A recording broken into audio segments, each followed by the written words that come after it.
नमः सिद्धेभ्यः। ॐ नमः सिद्धेभ्यः।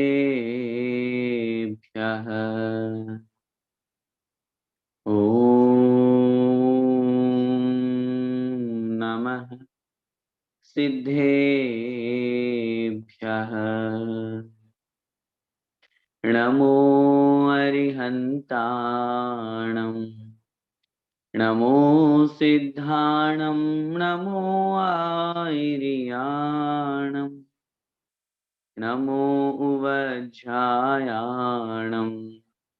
नमो लोये सव्यसाहूणम्। पंच परमेष्ठी भगवान की जय। द्वादशांग जिनवाणी माता की जय। संत शिरोमणि आचार्य भगवंत 108 श्री विद्यासागर जी महाराज की जय। परम पूज्य गुरुदेव निर्यापक श्रमण मुनि पुंगव श्री सुधा सागर जी महाराज की जय। अढ़ाई द्वीपस्थ समस्त महामुनिराजों की जय। आज की इस कक्षा में हम जो हमारा चैप्टर चल रहा है सिद्धांत प्रवेशिका भाग 1 का, जिसमें सबसे पहले चैप्टर में हमने जो भगवान के दर्शन करते समय हम जो स्तुति पढ़ते हैं उस स्तुति का हमने उच्चारण और अर्थ समझा। चूंकि दर्शन करते समय हमारे मनोभाव कैसे होने चाहिए, हमारे परिणाम कैसे होने चाहिए, हमें क्या सोचना चाहिए, किन भावों से हमें मंदिर जाना चाहिए, ये सारा का सारा जो वर्णन था उस स्तुति में था। और भगवान के दर्शन करते समय हमें भगवान से क्या याचना करनी चाहिए, क्या मांगना चाहिए, वो सारा का सारा कथन उसमें था और हमने उसको बहुत अच्छी तरह से डिटेल में समझा। आइए अब हम आगे बढ़ते हैं सेकंड चैप्टर। जो सेकंड चैप्टर हमारा नमोकार मंत्र का ही है। नमोकार महामंत्र हम सभी बोलते हैं। यहाँ पर उपस्थित सभी महानुभाव, ऐसा कोई भी व्यक्ति नहीं है, और न केवल जो यहाँ पर अपितु और भी जो लाइव सुन रहे हैं या और अन्य किसी माध्यम से है, या मैं यूं कहूँ कि हमारे जैन धर्म में, जैन कुल में जो जन्म लेने वाला है, हर व्यक्ति नमोकार मंत्र बोलता है। लेकिन जरा इस बात पर हमको विचार करना है कि नमोकार मंत्र बोलने का सही तरीका क्या है, और सही तरीका जानने के बाद में उसका सही अर्थ क्या है। यदि हम अर्थ नहीं जानेंगे तो फिर उस स्थिति में हम नमोकार तो बोल लेंगे, लेकिन उसमें हमने क्या किया है, किसको नमस्कार किया है, किसको नहीं किया है, ये सारी की सारी बातें हमें नहीं पता होगी। इसलिए आज की इस कक्षा में हमारा जो बेसिक है नमोकार महामंत्र, उसी से हम आज इस कक्षा को हम प्रारंभ करते हैं। सबसे पहले तो आप लोगों ने नोटिस किया होगा, हम जो नमोकार मंत्र बोलते हैं, अभी हमने नमोकार मंत्र बोला तो हमने मंगलाचरण के रूप में उसका उपयोग किया। लेकिन अब इस बात पर अपन को समझना है कि नमोकार मंत्र का जो उच्चारण है वो किस लय ताल में होना चाहिए। कभी आपने नोटिस किया हो तो हम जब भी नमोकार मंत्र बोलते हैं तो जो अभी हमने बोला उसी लय ताल में बोलते हैं।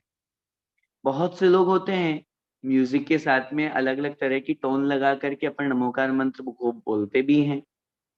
नमो अरिहंताणम नमो सिद्धाणम नमो आयर्याणम, ऐसे करके और भी बहुत तरह की टोन है। मैं उस तरफ नहीं जाना चाह रहा, आप मेरा भाव समझ गए होंगे कि इस तरह से हम नमोकार मंत्र का उच्चारण करते हैं।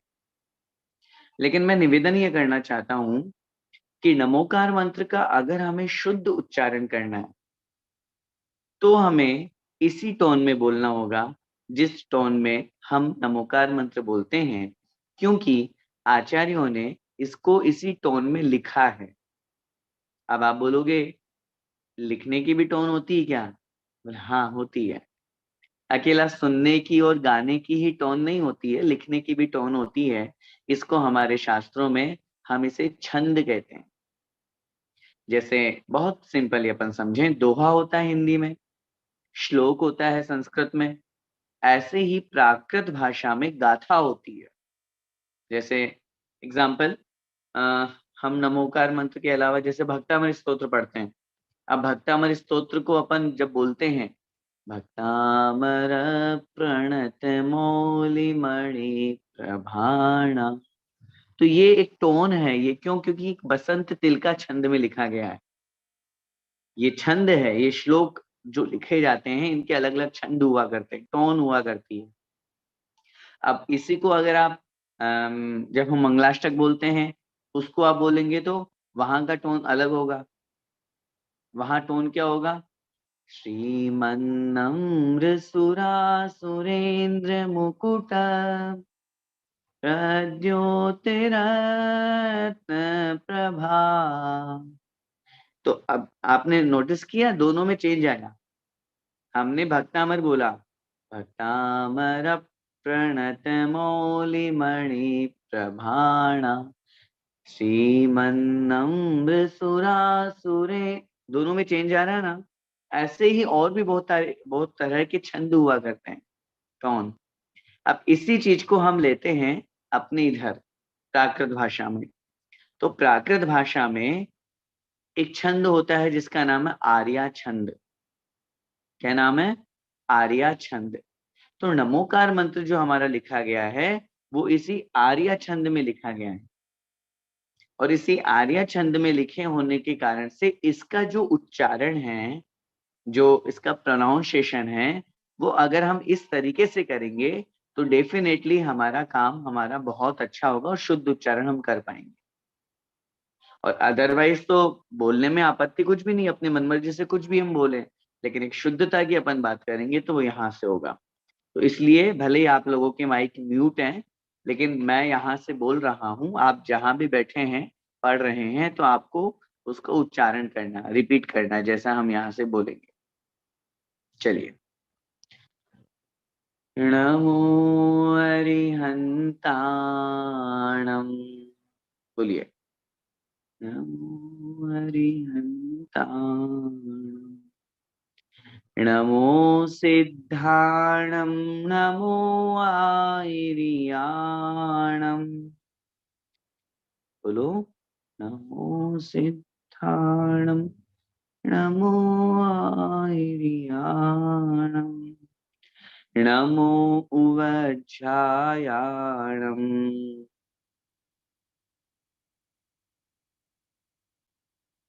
नमो लोये सव्साहूणम।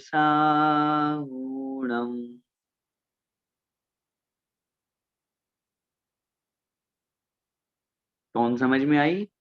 अब मेरे साथ साथ आप लोग रिपीट करना, साथ साथ ही बोलना है। नमो अरिहंताणम,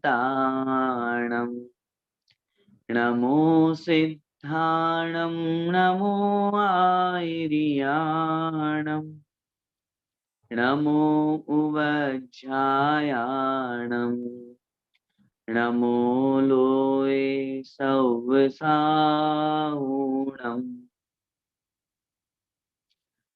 अब आपके मन में प्रश्न हो सकता है कि हमने ऐसा ही उच्चारण क्यों किया? नमो सिद्धाणम के साथ में आपने नमो आयरियाणम जोड़ दिया, बाकी सबको तो इंडिविजुअल बोला। उसका रीजन ये है, ये जो नमोकार मंत्र हमारा लिखा हुआ है ये आर्या छंद में लिखा हुआ है, और आर्या छंद के साथ साथ इसमें 4 चरण हैं। कितने चरण हैं? 4। पद तो 5 है। पहला नमो रियंताणम, फिर नमो सिद्धाणम, फिर नमो आयरियाणम, नमो उवज्झायणम और नमो लोये सवसावणम। पद तो हो गए 5। लेकिन जब हम चरण की बात करते हैं तो हर श्लोक में 4 चरण होते हैं, 4 पार्ट होते हैं। जैसे भक्तामर के आप 4 लाइन पढ़ेंगे अपन, मंगलाष्टक की है तो वहां 4 लाइन है, दोहा होता है तो बीच में कोमा होता है तो वहां 4 चरण हो गए। तो ऐसे ही आर्या छंद में भी 4 चरण है। तो इसलिए नमो सिद्धाणम और नमो आर्याणम को अपन एक साथ बोलते हैं। ठीक है, तो ये तो हुआ अपना शुद्ध उच्चारण। मेरा आपसे ये निवेदन है हमें नमोकार मंत्र जब भी बोलना हो तो हम इसी तरीके से बोलें, बहुत फास्ट नहीं बोलें, बहुत अच्छे से बोलें, बहुत धीरे धीरे बोलें, क्योंकि हमारे मंत्र के उच्चारण में बहुत बड़ी पावर होती है, बहुत बड़ी पावर होती है। आप लोगों ने शुद्ध पंचमी की कथा सुनी होगी या कभी पढ़ी हो आप लोगों ने। तो जब अपन शुद्ध पंचमी की कथा पढ़ते हैं, हमारे यहाँ जो शास्त्र लेखन की परंपरा प्रारंभ हुई, क्योंकि प्रसंग चल पड़ा इसलिए मैं उसको आपको ब्रीफली बताना चाहता हूँ। क्योंकि जब पहले मौखिक वार्ताएं होती थी, जो कुछ बोल रहे हैं सामने वालों को एक बार में समझ में आ जाता था, तो लिखने की परंपराएं नहीं थी, लिपिबद्ध कुछ भी नहीं होता था, कागज पेन स्याही पत्ते ताड़पत्र इन सब का कोई यूज नहीं होता था। लेकिन जब आचार्य धरसेन स्वामी महाराज जो अंतिम एक शुद्ध अंग की ज्ञाता रह गए, तब उनको ये विकल्प हुआ, क्योंकि हम जिस काल में है वो है अवसर्पणी, और वो डिमोशन चल रहा है। हमारी हाइट में, हमारे सुख में, हमारे वैभव में, हमारे ज्ञान में, सब में धीरे धीरे कमी कमी कमी आती जा रही है। तो इस कारण से उनको ये विकल्प हुआ कि भाई अगर ऐसा कुछ चलेगा तो फिर कैसे हमारा धर्म जीवित रह पाएगा। तो उन्होंने दो शिष्यों को विशेष रूप से बुला करके, क्योंकि मैं पूरी कहानी नहीं सुना रहा, आप अन्य शास्त्रों से देख लेना, अभी ब्रीफ में इतना समझे कि उन्होंने अपने दो योग्य शिष्यों को अरहत बलि मुनि महाराज के पास में पत्र लिख करके भी बुलवाया कि मेरे पास जो ज्ञान है मैं उनको देना चाहता हूँ, ताकि वो इसको लिपिबद्ध कर सके। लिपिबद्ध इट मीन्स ऑन राइटिंग कर सके। तो आचार्य पुष्पदंत और भूत बलि, ये दो महाराज का नाम आपने सुना होगा, जिन्होंने षट खंडागम ग्रंथ की रचना की। तो उन्होंने क्या किया कि वो आए, और जैसे वो आए तो एक गुरु का कर्तव्य होता है, और गुरु ने आकर के उनकी परीक्षा ली। तो परीक्षा लेने के लिए क्या किया उन्होंने, उन दोनों को एक एक मंत्र दे दिया, और मंत्र देकर के क्या कहा, इसको सिद्ध करो।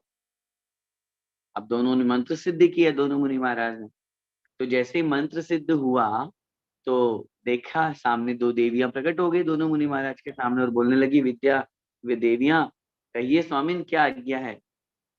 लेकिन जब देखा गया कि वो जो दोनों देवियां प्रकट हुई, तो देवियों में से एक देवी के जो है वो तो एक आंख से काणी थी, एक आंख खराब थी उसकी, और जो दूसरी देवी थी उसके दांत खराब, दांत बाहर निकले हुए थे। तो उन दोनों मुनि महाराजों ने सोचा कि देवियां तो ऐसी होती नहीं है, देवियां तो सर्वांग सुंदर हुआ करती है।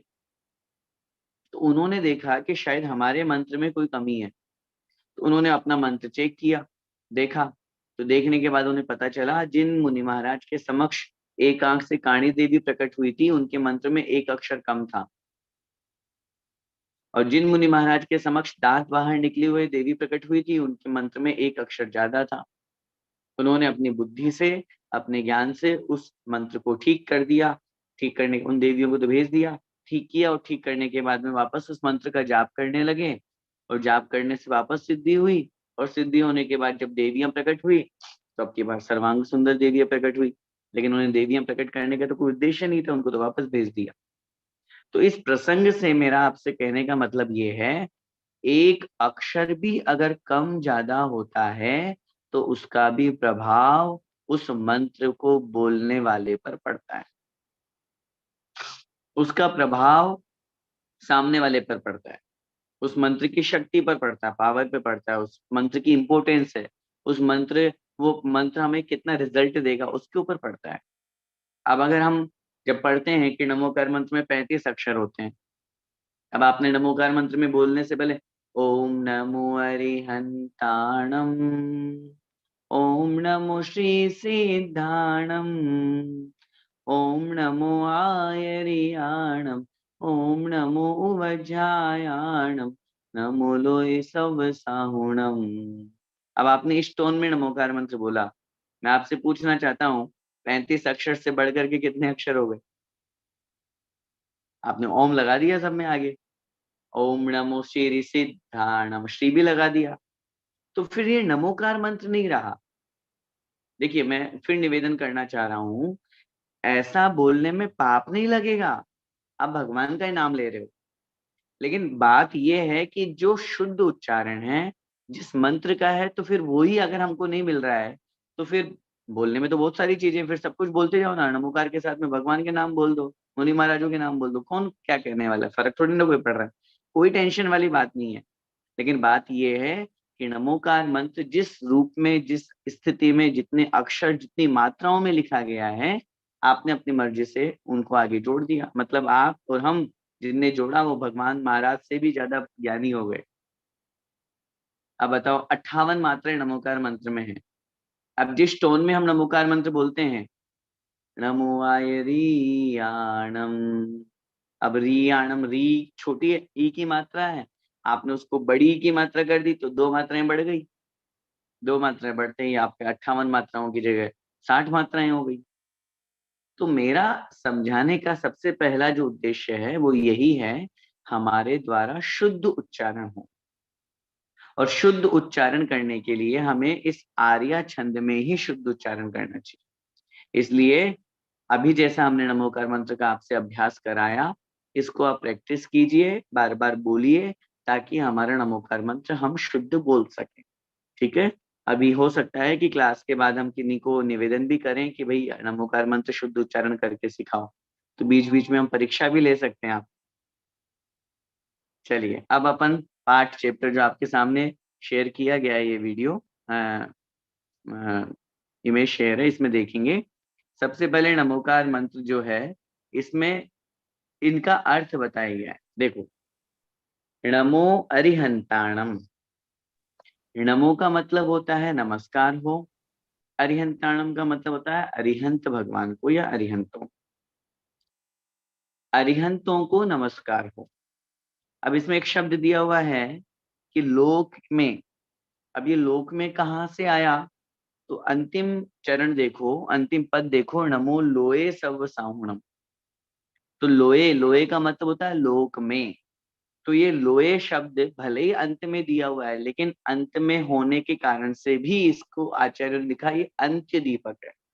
अंत्य दीपक का मतलब होता है जो अंतिम में रह करके दीपक के जैसे, लेकिन आगे पहले वालों को भी प्रकाशित कर रहा है। इट मीन्स पहले वालों के साथ भी लगेगा, बोलने में भले ही नहीं आ रहा हो, लेकिन मीनिंग जब लगाएंगे अपन, तब उस स्थिति में लोक के जितने भी अरियंत हैं, क्यों, नमोकार मंत्र एक ऐसी पावर है कि वहां किसी एक को नमस्कार नहीं किया, जितने भी हैं उस पद के योग्य, उस पोस्ट पे जितने भी हैं, सबको नमस्कार है।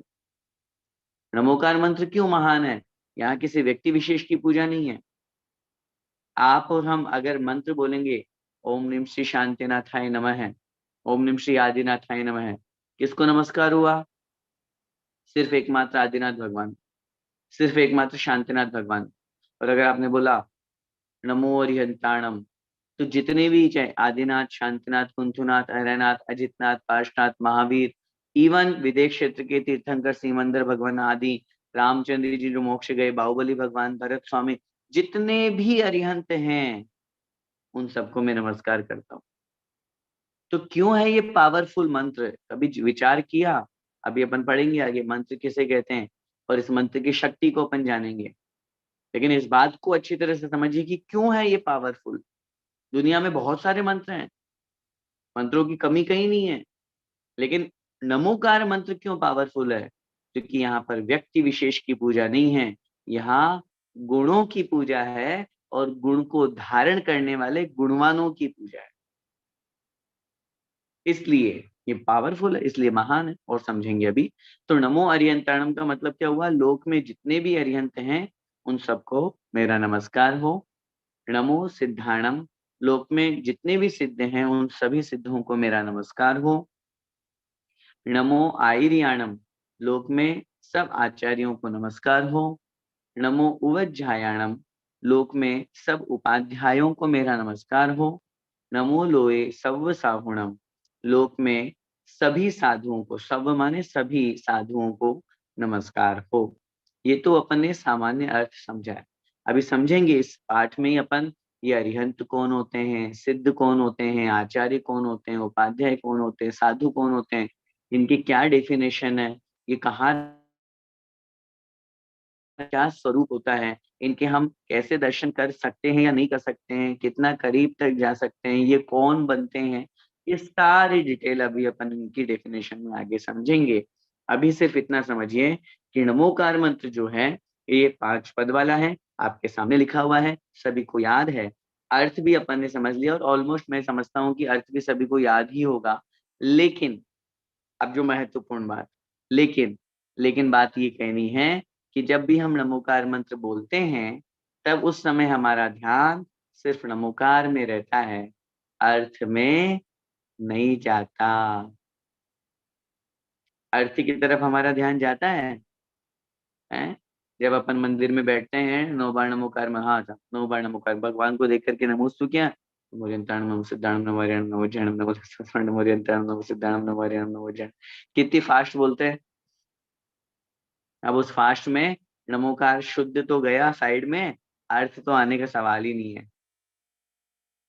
एक पहला मेरा निवेदन, बहुत अच्छी तरह से, बड़ी प्रेम पूर्वक, बड़े स्नेह से और दया से कह रहा हूं, आप 1 बार नमोकार मंत्र बोलिए, 3 बार नमोकार मंत्र बोलिए, जितने आपके पास में समय है उतनी बार नमोकार मंत्र बोलिए, लेकिन प्लीज अच्छे से बोलिए, शुद्ध बोलिए और अर्थ लगा के बोलिए।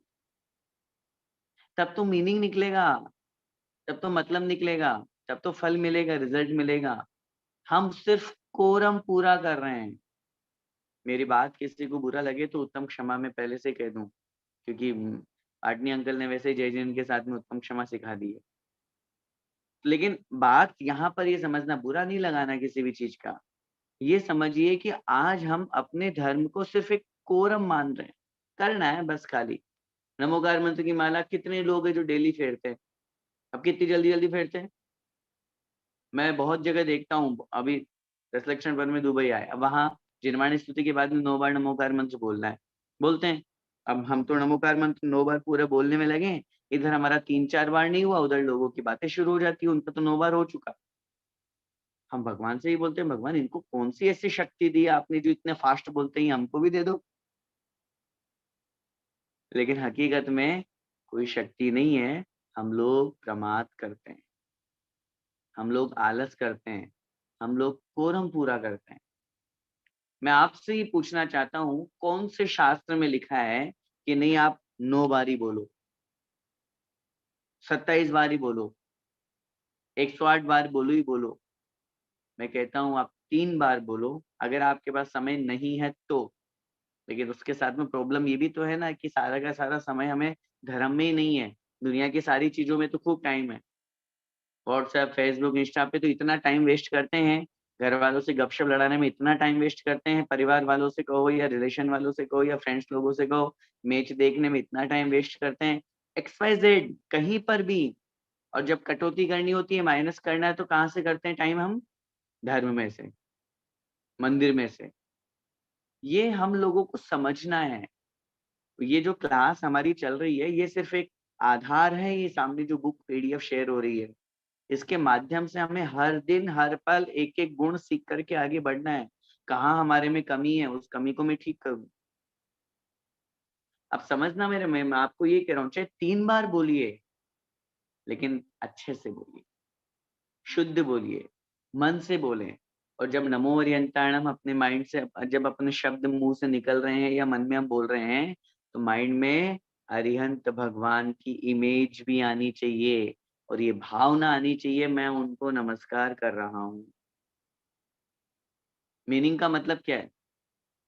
नमो सिद्धाणम जब हम बोले तो हमारे माइंड में एक ऐसी इमेज आनी चाहिए, सिद्धालय में सिद्ध भगवान विराजमान है। अभी डेफिनेशन समझेंगे अपन इन पांचों की, और डेफिनेशन समझने के बाद में, जब वही बात है ना, अपन बोल तो रहे हैं मैं आचार्यों को नमस्कार करता हूँ, अब आपने बोल तो दिया, लेकिन मन नहीं लगा, भाव नहीं लगे। कहाँ आचार्य श्री की इमेज हमारे माइंड में आई? जब नमो आयरियाणम बोले, उस समय हमारी इमेज में आचार्य भगवंत सामने विराजमान हो। नमो उवज्जायणम बोले तो उपाध्याय परमिष्ठि सामने विराजमान हो इमेजिनेशन में, ऐसे ही साधु परमिष्ठि विराजमान हो कल्पना में, और ऐसा लगे कि मैं उनके चरणों में बैठ के उनको नमस्कार कर रहा हूँ। तो इसलिए इसका मीनिंग समझने का अपना महत्वपूर्ण जो उद्देश्य था वो यही था। अब देखिए, अपन बोलते हैं नमोकार मंत्र। अब यहाँ पे इस मंत्र की डेफिनेशन बता रहे हैं, ध्यान से देखें। मंत्र किसे कहते हैं? जिसमें अनंत शक्ति और अनंत अर्थ विद्यमान रहते हैं, तथा जिसका पाठ करने मात्र से कार्य की सिद्धि हो जाती है, उसे मंत्र कहते हैं। 2 बातें यहाँ पर कही हैं इन्होंने। सबसे पहले तो जिसमें अनंत शक्ति और अनंत अर्थ विद्यमान रहता हो। मंत्र एक ऐसी शक्ति हुआ करती है जो भले ही है छोटा-सा, लेकिन उसकी पावर बहुत ज़्यादा है। जो है अब जैसे ओम, अब देखना सिर्फ हमने ओम बोला। अब इस ओम के बोलने से क्या हुआ? अब इस एक अक्षर वाले मंत्र में कितना कुछ समाया हुआ है। हमारे अगर जैन धर्म के अनुसार अपन बात करें तो इस ओम में पंच परमेष्ठी का वाचक है ये ओम। अरिहंत भगवान का ए, सिद्ध भगवान अशरीरी है तो उनका ए, आचार्य का आ, उपाध्याय का उ और साधु को मुनि भी कहते हैं तो मैं। इन सबको प्लस किया, संधि करी, मिलकर के हो गया ओम। ओम कहने मात्र से पंच परमेष्ठी का नमस्कार होता है। इसके अलावा आप अन्य संप्रदाय की बात करोगे जैनेतर में, उनमें भी बहुत तरह से ओम को ब्रह्मांड का एक बहुत बड़ा तत्व बताया गया है। हमारे यहाँ तो तीनों लोकों का प्रतीक है ओम। अधोलोक का ए, ऊर्ध्वलोक का उ, ए और उ मिलकर के हो गया ओ, और मध्य लोक का हो गया मैं। ओम बन गया। तीनों लोकों का जितना भी पूरा संसार है उन तीनों लोकों का प्रतीक है ये ओम। तो अक्षर एक है लेकिन अर्थ बहुत गहरा है। और शक्ति पावर की अगर आप बात करें तो पावर बहुत होता है मंत्र में। एक सामान्य रूप से अपन के हिंदी में कोई बात बोले, इंग्लिश में कोई बात बोले, एक सामान्य बोले अपनी भाषा में, और एक मंत्रों के माध्यम से बोले। एग्जाम्पल, ओम नीम श्री देव शास्त्र गुरुभ्यो नमः जन्म जरा मृत्यु विनाशनाय जलम निर्वपाम। आप जल चढ़ाया आपने, और आपने इस तरह से मंत्र बोल करके जल चढ़ाया। जरूरी है क्या? आप ये भी तो बोल सकते हो सीधा 4 लाइन बोले मैं देव शास्त्र गुरु को जल चढ़ाता हूँ। डिफरेंस समझना, मैं जो आपको पहुंचाना चाह रहा हूँ, आई थिंक आप वहां तक पहुंच रहे होंगे कि एक संस्कृत भाषा में हमने मंत्र बोला और एक जनरल हिंदी में हमने कोई बात बोल करके और वो काम किया, बहुत फर्क पड़ेगा दोनों में। इसीलिए कहा गया है एक तो आप संस्कृत में भक्तामृत स्तोत्र पढ़ो, और एक उसका हिंदी वाले जितने भी रूपांतरण हुए हैं, हिंदी मीनिंग हुए हैं, उनको आप पढ़ो। दोनों में बहुत डिफरेंस होगा। आपको ज्यादा जो रिजल्ट मिलेगा, पॉजिटिविटी मिलेगी, जो फल मिलेगा, जो पुण्य लगेगा, वो संस्कृत वाले में लगेगा। जिस जिस स्तोत्र को स्वयं आचार्य मानतुंग स्वामी महाराज ने लिखा है, उसका बहुत बड़ा इफेक्ट पड़ेगा। तो कहने का मेरा तात्पर्य यही हुआ, जो पहला शब्द है मंत्रों में बहुत बड़ी शक्ति हुआ करती है। और जब अपन नमोकार मंत्र की बात करते हैं तो आपकी जानकारी के लिए मैं बता दूं, नमोकार मंत्र में कितनी बड़ी शक्ति है, कितनी बड़ी पावर है। अमेरिका में कुछ वर्ष पहले की घटना है। तो दुनिया के जितने भी मंत्र हैं, उन सभी मंत्रों को वहां पर आमंत्रित किया गया, और वहां ये प्रूव करने के लिए कि हम देखें कि इस दुनिया में सबसे पावरफुल मंत्र कौन सा है, सबसे पावरफुल मंत्र। तो ग्वालियर के पास के एक सज्जन थे, वो अपने जैन धर्म की तरफ से, जैनिज्म की तरफ से रिप्रेजेंट होने के लिए वहां पर पहुंचे नमोकार मंत्र को लेकर। और आप जितने भी उपस्थित महानुभाव है, सभी लोग चूंकि यहाँ पर फॉरेन कंट्री से है, भले ही भारत के निवासी हो, प्रवासी अभी आप वहाँ के हैं, लेकिन आप लोगों को जान करके बहुत गौरव महसूस होगा। जितने भी दुनिया के बड़े से बड़े मंत्र थे, चाहे आपका गायत्री मंत्र हो, चाहे अन्य वैष्णव संप्रदाय के हों, चाहे अन्य और किसी भी तरह के मंत्र हों, उन सब मंत्रों में हमारे नमोकार मंत्र को फर्स्ट प्राइज मिला। फर्स्ट प्राइज, सबसे पावरफुल मंत्र। और जब वहां पे उसको तोला गया, उन्होंने पूछा, हमने जब उनसे पूछा कि वहां क्या हुआ था, कैसे उस नमोकार मंत्र को आपने पावरफुल प्रेजेंट किया, तो उन्होंने उसका रिप्लाई दिया, बोले हमने कुछ नहीं किया। उन्होंने हमको 2 बातें बोली, एक तो आप इसका उच्चारण करके बताइए, और एक आप इसको लिख करके बताइए।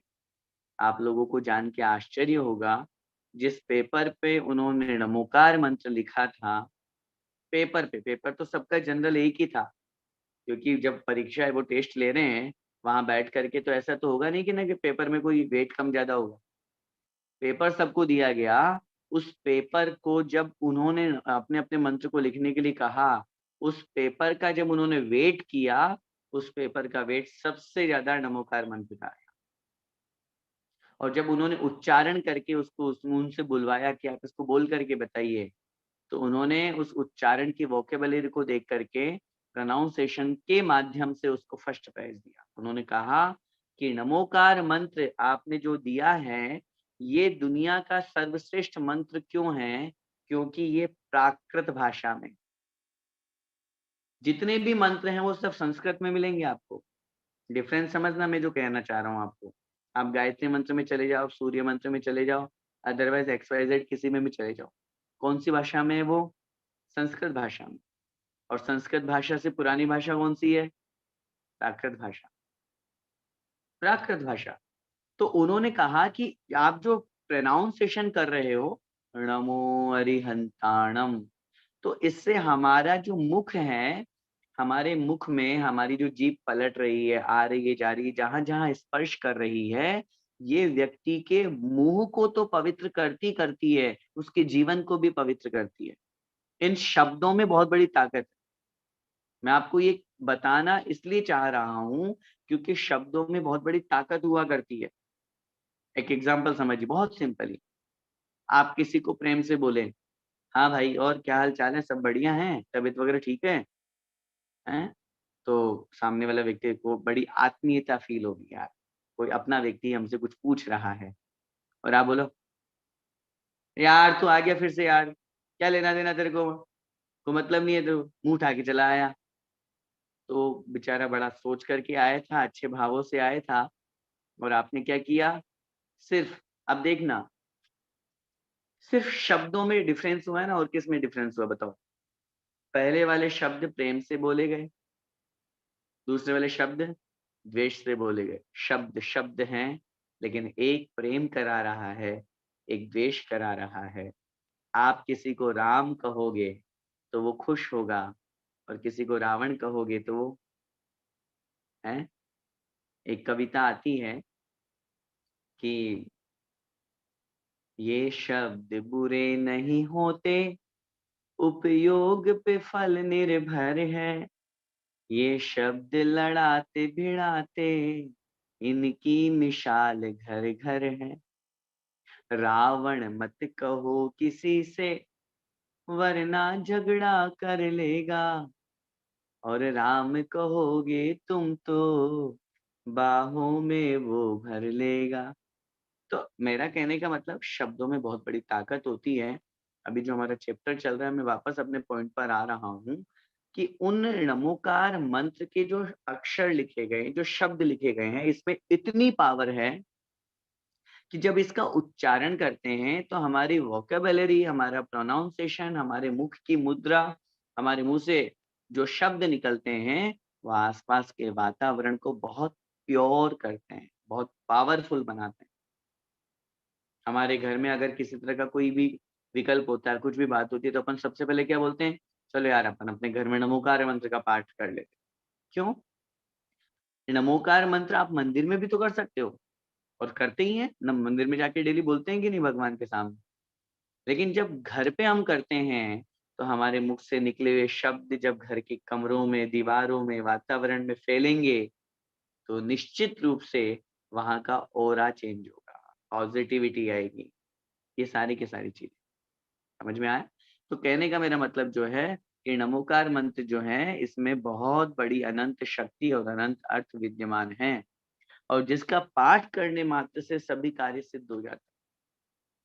मंत्रों में हुआ करती है ऐसी शक्ति। अभी हम लोग थोड़ा-सा भले ही हो सकता है कि विश्वास कम करते हों।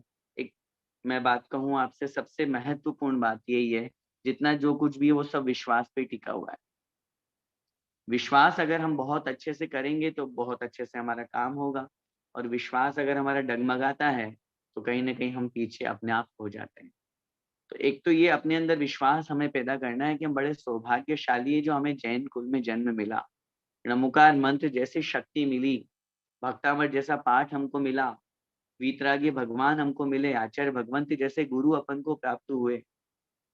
तो ऐसी स्थिति होने के बावजूद भी अगर हम अन्य धर्म की तरफ जा रहे हैं, अदर मिथ्या देवी-देवताओं की तरफ जा रहे हैं, तो फिर हमसे बड़ा मूर्ख कोई नहीं है। तो मंत्रों की शक्ति को अपन को पहचानना है। नमोकार मंत्र में 5 परमेष्ठी को नमस्कार किया गया है, इसलिए इस मंत्र को नमोकार मंत्र या नमस्कार मंत्र भी कहते हैं। क्योंकि शब्द है ना नमोकार, तो ये नमोकार शब्द भी प्राकृत भाषा का है। हिंदी में अपन इसको, संस्कृत में नमस्कार मंत्र बोलते हैं, नमोकार, जिसमें नमस्कार किया जाता हो। अब नमस्कार किसको किया? 5 परमेष्ठी को किया। 5 परमेष्ठी कौन कौन से? अरिहंत, सिद्ध, आचार्य, उपाध्याय और साधु। ठीक है। अब ये 5 परमेष्ठी शब्द आपने प्रयोग किया, तो परमेष्ठी किसे कहते हैं वो अपन यहाँ पे डेफिनेशन देखते हैं। जो परम पद में स्थित होते हैं उन्हें परमेष्ठी कहते हैं। परमेष्ठी 5 होते हैं, अरिहंत, सिद्ध, आचार्य, उपाध्याय एवं साधु। क्या डेफिनेशन आई परमेष्ठी की? जो परम पद में स्थित होते हैं। परम पद का मतलब क्या होता है? उत्कृष्ट। परम का मतलब होता है उत्कृष्ट, सर्वोच्च, सबसे ज्यादा हाई लेवल वाला। और पद माने पोस्ट। जैसे पोस्ट में सबसे बड़ी पोस्ट कौन सी होती है? सबकी अपने अपने लेवल। कंपनी में, आप किसी भी कंपनी में रहोगे तो उसकी अपनी पोस्ट है। आप कहीं पे बिजनेस करोगे तो उसमें अपनी पोस्ट है। आप किसी भी, जिस भी लेवल में जाएं, तो अब उन पोस्ट जितनी भी हैं पोस्ट, उनमें जो सर्वोच्च है, बहुत सीधी सी बात करें तो भारत की अपन बात करते हैं। भारत की प्रथम नागरिक सर्वोच्च पोस्ट है राष्ट्रपति की, प्रधानमंत्री आदि की। अब ये सबसे ऊंचे बैठे हुए हैं, है ना। तो अब इस पे अपन समझिए कि ये आप तो कह रहे हो कि ये सबसे बड़ी पोस्ट है, लेकिन इस पोस्ट पर होने के बावजूद भी भारत देश का प्रधानमंत्री, भारत देश के राष्ट्रपति साधुओं के चरणों में झुकते हैं, आचार्य श्री को आकर के नमोस्तु करते हैं। इसका मतलब क्या हुआ? इसका मतलब ये हुआ, वो जिनके चरणों में झुक रहे हैं वो उनसे भी ज्यादा ऊंचे पोस्ट वाले हो गए। हुए कि नहीं? अपन और भी बालबोध की पुस्तकें हैं, उनमें आप लोगों ने परमेष्ठी की परिभाषा कभी पढ़ी हो तो उसमें एक सेंटेंस आता है, जिनको राजा, महाराजा, इंद्र, अहिमिंद्र आदि सब शीश झुकाते हैं, उन्हें हम परमेष्ठी कहते हैं। तो जब हम खुद बचपन में जब पढ़ते थे तो एक सोचते थे, यार अब आजकल तो कोई राजा दिखता नहीं है, महाराजा भी दिखता नहीं है, तो अपने मुनि महाराजों के तो कौन से राजा आकर के मस्तक झुका रहे हैं। फिर जब बाद में धीरे धीरे चिंतन बढ़ा, सुना, समझा, तो पता चला भाई देश का राजा प्रधानमंत्री है, राष्ट्रपति आदि है, राज्य के अपने मुख्यमंत्री, सीएम आदि हुआ करते, तो यही तो राजा है। राजा जरूरी थोड़ी ना कि वो मुकुट लगाया हुआ पहले का जैसे शासन चलता हो वैसा हो। राजा का मतलब मुख्य नेता। तो वो भी जिनके चरणों में झुक रहा है, इंद्र भी आकर के जिनके चरणों में झुक रहा है, वो कहलाते हैं परमेष्ठी। और दुनिया में, ध्यान से सुनना मेरी बात, दुनिया में जितने भी महान महान महान हैं, चाहे आप मनुष्य में ले लो, चाहे देवों में ले लो, किसी में भी ले लो, वो सब अरिहंत, सिद्ध, आचार्य, उपाध्याय और साधु के चरणों में झुकते हैं, नमस्कार करते हैं। इसलिए ये सर्वोच्च पद कहलाता है, सर्वोत्तम पद कहलाता है, इसलिए हम इसको कहते हैं परमेष्ठी। आगे, अब इसमें सबसे पहले इस परमेष्ठी में अपन को अरिहंत भगवान के बारे में बता रहे हैं। अरिहंत भगवान किसे कहते हैं, अरिहंत परमेष्ठी किसे कहते हैं, वो अपन समझते हैं। जिन्होंने 4 घातिया कर्मों को नष्ट कर दिया है, जो 18 दोषों से रहित हैं, उन्हें अरिहंत परमेष्ठी कहते हैं। क्या मतलब हुआ? अब अरिहंत को अपन ने पढ़ा, इसका मतलब क्या हुआ? 4 घातीय कर्मों का नाश। इट मीन्स कर्म कितने होते हैं? कर्म 8 होते हैं। कर्म कितने होते हैं? 8। ज्ञानावरण, दर्शनावरण, मोहनीय, वेदनीय, आयु, नाम, गोत्र, अंतराय। इन 8 कर्मों में से 2 डिफरेंस कर दिए, घातिया और अघातिया। ये घातिया अघातिया क्या होते हैं?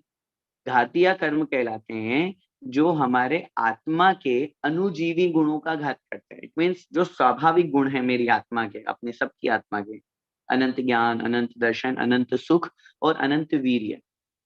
इन 4 गुणों को आचार्यों ने कहा ये स्वाभाविक गुण, अनुजीवी गुण। इन 4 गुणों का जो घात करते हैं, नष्ट करते हैं, इनको प्रकट नहीं होने देते, उनको अपन कहते हैं घातिया कर्म। कौन कौन से हुए वो? ज्ञानावरण, दर्शनावरण, मोहनीय और अंतराय। और इसके अलावा जो शेष बचे वो अघातियां हैं। तो अरिहंत अवस्था जो प्रकट होती है वो इन 4 घातीय कर्मों के नाश होने पर, ज्ञानावरण, दर्शनावरण, मोहनी और अंतराय, इन 4 घातीय कर्मों का जिन्होंने नाश कर दिया, नष्ट कर दिया, हमेशा हमेशा के लिए समाप्त कर दिया, और जो 18 दोषों से रहित है। अब ये 18 दोष कौन कौन से हैं? 18। क्षुत् पिपाशा जरातंक जन्मांतक भयस्मयान राग द्वेष मोहाश्च यस्याप्तः स प्रकीर्त्यते। इट मीन्स भूख प्यास, अपन को जितने भी है, क्षुधा तृषा, जरा, चिंता, रति, अरति, शोक, भय, जुगुप्सा, ये जितने भी दोष हैं, जितने भी विकल्प हैं, 18 प्रकार के कहे हैं अभी जो मैंने श्लोक बोला रत्नश्रावकाचार्य का, तो उसके माध्यम से अपन को ये समझना है।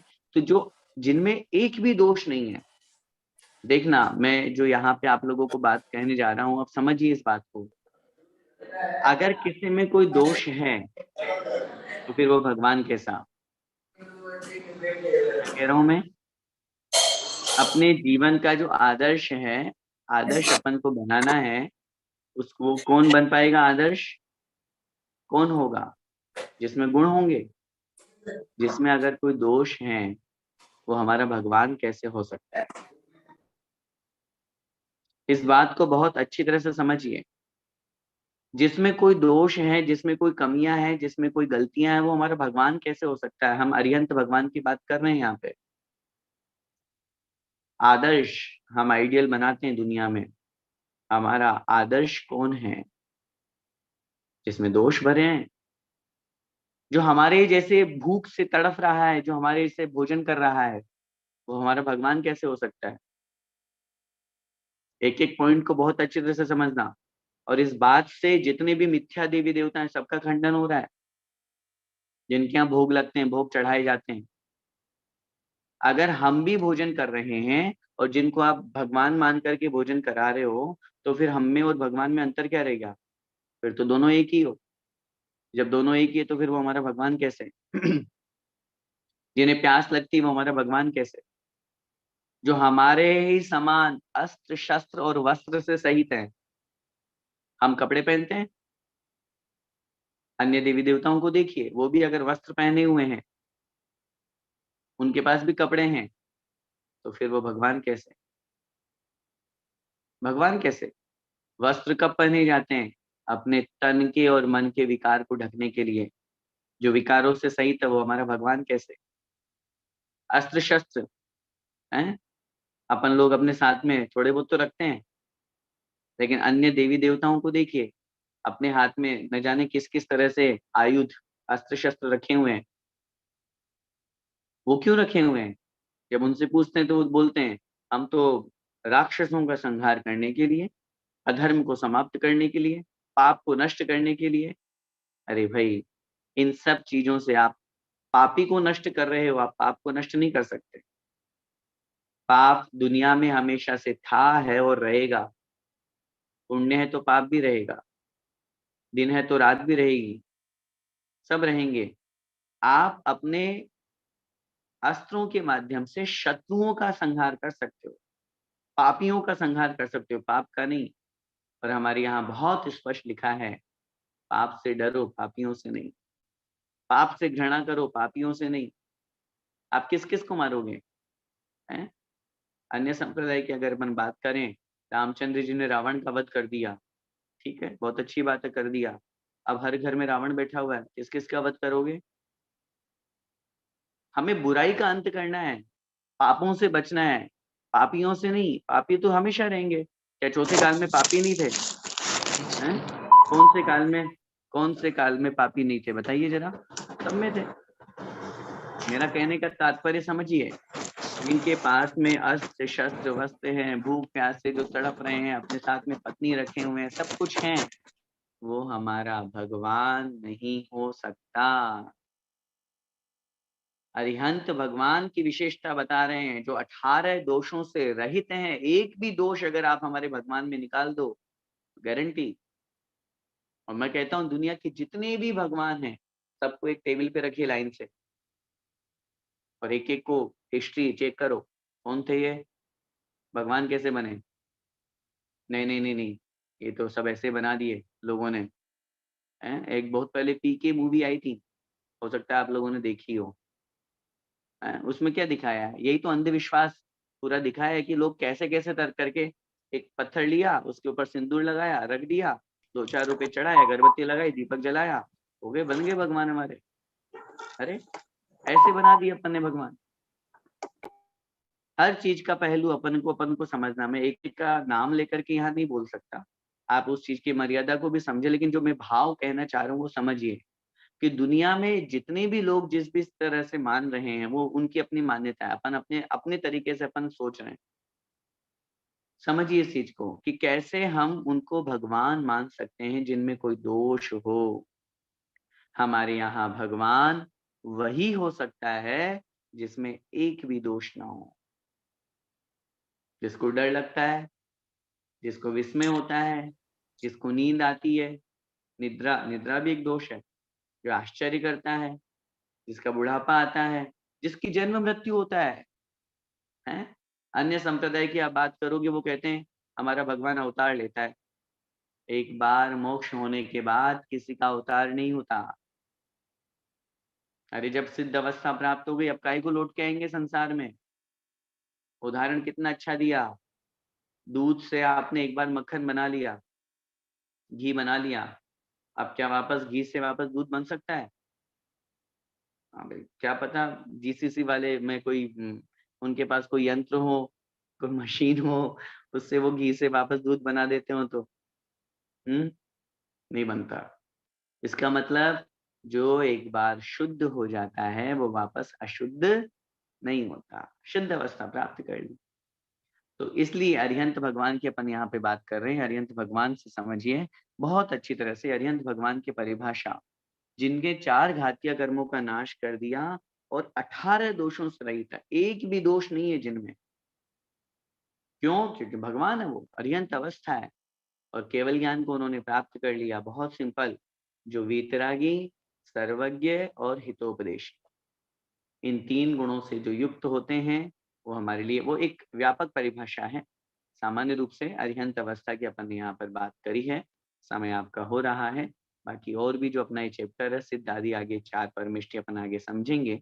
आज की कक्षा में जो अपन ने समझा है, उसको अच्छी तरह से यहाँ पर अपन को समझना है कि अपन ने नमोकार मंत्र का शुद्ध उच्चारण करना सीखा, उसका अर्थ सीखा। अर्थ के साथ में अब अपन जब भी नमोकार मंत्र बोलेंगे, हमेशा अपन शुद्ध उच्चारण के साथ में मन में भावना मत, अब जैसे अब अरिहंत भगवान की बात है। अब आप कह रहे हो ना कि कैसे उच्चारण हम करें या कैसे क्या करें? जब आप नमो अरिहंताणम बोले, तो उस समय माइंड में क्या इमेज आनी चाहिए? भगवान समोषण में विराजमान हैं। 4 घातीय कर्मों का नाश उनका हो गया है, केवल ज्ञान की प्राप्ति हो गई है, दिव्य ध्वनि के माध्यम से उपदेश दे रहे हैं, नासाग्र दृष्टि है, साक्षात भगवान विराजमान है, कोई दोष नहीं है, वीतरागी मुद्रा है, भूख, प्यास, राग, द्वेष, मद, लोभ, मोह, चिंता, रति आदि सभी विकल्पों से रहित हैं। ऐसे उन समो शरण में विराजमान अरिहंत भगवान को मेरा नमस्कार। तो जब नमो अरिहंताणम बोले, तब माइंड में हमारी ऐसी इमेज आनी चाहिए, ठीक है? तब हमारा नमो अरिहंताणम बोलना सार्थक होगा। तो इस तरह से आज की कक्षा में जो अपन ने अरिहंत भगवान के बारे में समझा, परमेष्टि के बारे में समझा, मंत्र की डेफिनेशन जो एग्ज़ाम्पल मैंने आपको दिया, ये बिल्कुल सत्य है। मुश्किल से अभी 10-12 साल पुरानी घटना है ये जो मैंने आपको बताई, मंत्र की पावर जो चेक करी अमेरिका में। तो ये इन सब बातों से अपन समझें कि बहुत अच्छी तरह से अपन नमोकार मंत्र आदि के माध्यम से अपनी श्रद्धा भक्ति बहुत बना करके रखें।